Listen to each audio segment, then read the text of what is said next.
তারা না পারছে আইন শৃঙ্খলাকারীর কাছে আশ্রয় নিতে, না পারছে এখানে ফিরে আসতে, না পারছে উপলব্ধি করার জন্য আমরা সহযোগিতা করি। স্বাভাবিক এখানে যে এমন পরিচয় একজন নারী যাচ্ছে সেখানে অবশ্যই প্রশ্ন থাকে, সেখানে অবশ্যই সেটা কোনো শুভ কাজ হতে পারে না, হতে পারে সেখানে অবশ্যই রবিসন্ধি আছে, সেটা আমাদের বুঝতে হবে। আপনারা যারা আমাদের মানববন্ধন কর্মসূচিতে অংশগ্রহণ করেছে তাদেরকে আবারও আইনের আওতায় আনা হয়েছে।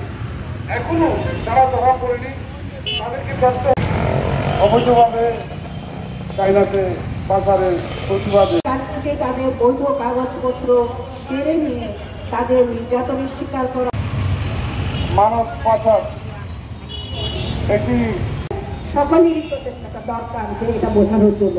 এটা শুধু পার্বত্য চট্টগ্রাম না, যারা নিরীহ, যারা এই পরিস্থিতির শিকার, তারা যেন তাদের আত্মসমর্পণের তেমন নজরে কিছু পূর্বে আছে। যদিও আমি যুক্ত হয়েছে, যারা প্রলুব্ধ করছে আমাদের সেই অল্প শিক্ষিত বিরুদ্ধে যথাযথ ব্যবস্থা নেব, যাতে আমাদের কোনো নারী বিচারের মাধ্যমে তারা যদি দোষী সাব্যস্ত হয়, অবশ্যই আমরা চাই যে যারা এই পাচারকারী সমাজ সবাই আমাদের পক্ষে থাকবেন, সবাই সংহতি প্রকাশ করবেন। আমরা চাই না আরেকটা